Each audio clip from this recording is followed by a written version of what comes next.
Hi hello నమస్తే welcome to sauce TV నేను శివ. ముందుగా పవర్ స్టార్ పవన్ కళ్యాణ్ గారి ఫ్యాన్స్ అందరూ వీడియోకి లైక్ వేసేసుకోండి అబ్బా, ఎందుకంటే మీకు ఒక అదిరిపోయే అప్డేట్ అయితే ఇవ్వబోతున్నాను.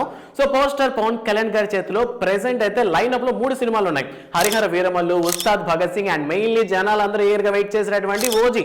So Ustaad Bhagat Singh, Harihara Veeramallu is opposite, దానికంటూ వేరే విషయాలు ఉన్నాయి కానీ బట్ ఓజీ పరంగా సపరేట్ ఫ్యాన్ బేస్ ఉంది. సో సుజిత్ డైరెక్షన్ లో ఆల్రెడీ మనం సాహోని చూసాం. సో అటువంటి డైరెక్టర్ డైరెక్షన్ లో పవర్ స్టార్ పవన్ కళ్యాణ్ ఒక గ్యాంగ్స్టర్ గా వర్క్ చేయబోతున్నారు. And they call him OG, the original gangster అనమాట. సో ఇప్పటికే రిలీజ్ అయినటువంటి గ్లిమ్స్ లో కూడా పవర్ స్టార్ పవన్ కళ్యాణ్ గారి లుక్స్ పిక్స్ లో ఉన్నాయి. అండ్ ఇందులో మనం స్పెసిఫిక్ గా చెప్పుకోవాల్సింది తమన్ మావ ఇచ్చినటువంటి బీజిఎం. సో అసలు తమన్ మావ ఏం తాగి కొట్టాడ్రా అనేటటువంటి టాక్ ఖచ్చితంగా వస్తుంది సినిమా చూసిన తర్వాత. బట్ ఇప్పటికేంటంటే ఈ సినిమాకి సంబంధించి తమన్ మావ బీజిఎం కి చాలా వర్క్ చేస్తున్నారు. సో ఆ బీజిఎం కి మెచ్చే రీసెంట్ గా పుష్ప సినిమాలో కూడా ఆఫర్ ని కొట్టేశాడు మన తమన్ మావ. సో అకిరణ్ నందన్ ఒక మంచి మ్యూజిషియన్ అనే విషయం కూడా మనకు తెలుసు, ఒక పియానో కీబోర్డ్ ప్లేయర్ అని.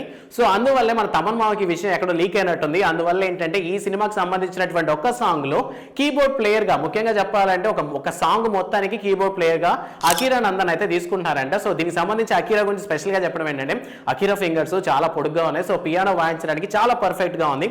బాగా ఎక్స్పర్ట్, ఒక ఎక్స్పీరియన్స్ ఉన్నటువంటి పియానో ఆర్టిస్ట్ ఎలా అయితే మ్యూజిక్ కంపోజ్ చేస్తారో సో అదే విధంగా అకిరా కూడా కంపోజ్ చేస్తున్నాడు. సో సకల కళా వల్ల కూడా అంటారు కదా, సో అకిరా నందన్ కూడా అటువంటి వ్యక్తి అని చెప్పి తమన్ మావ చెప్పడం జరిగింది. అండ్ దాంతో పాటు ఈ సినిమాలో రమణ గోఖల గారితో కూడా ఒక పాటను పాడించాలని తమన్ మావ అనుకుంటున్నాడంట. సో ఏదో మ్యాజిక్ చేయబోతున్నాడు తమన్ మావ ఈ మూవీకి సంబంధించి అయితే అర్థమవుతోంది. సో ఇప్పటికే ఈ సినిమాకి సంబంధించినటువంటి షూటింగ్ కి ఫ్యూ మోర్ డేస్ కానీ ఛాన్స్ ఇస్తే మేము షూటింగ్ కంప్లీట్ చేస్తామని సుజిత్ ఆల్రెడీ చెప్పడం జరిగింది. అండ్ ఈ సినిమాకి సంబంధించి ఆల్రెడీ ఒక జపాన్ కథకి రీమేక్ గా ప్లాన్ చేస్తున్నారు. సో అందులో ఉన్నటువంటి కొన్ని షార్ట్స్ ఏవైతే ఉన్నాయో వాటిని ఈ సినిమాలో కూడా ఇంక్లూడ్ చేశాము. కాస్త బ్రూటల్ అండ్ వైలెన్స్ అనేది బీభత్సంగా ఉంటుంది కాబట్టి జనాలందరూ ఫిక్స్ అయిపోండి.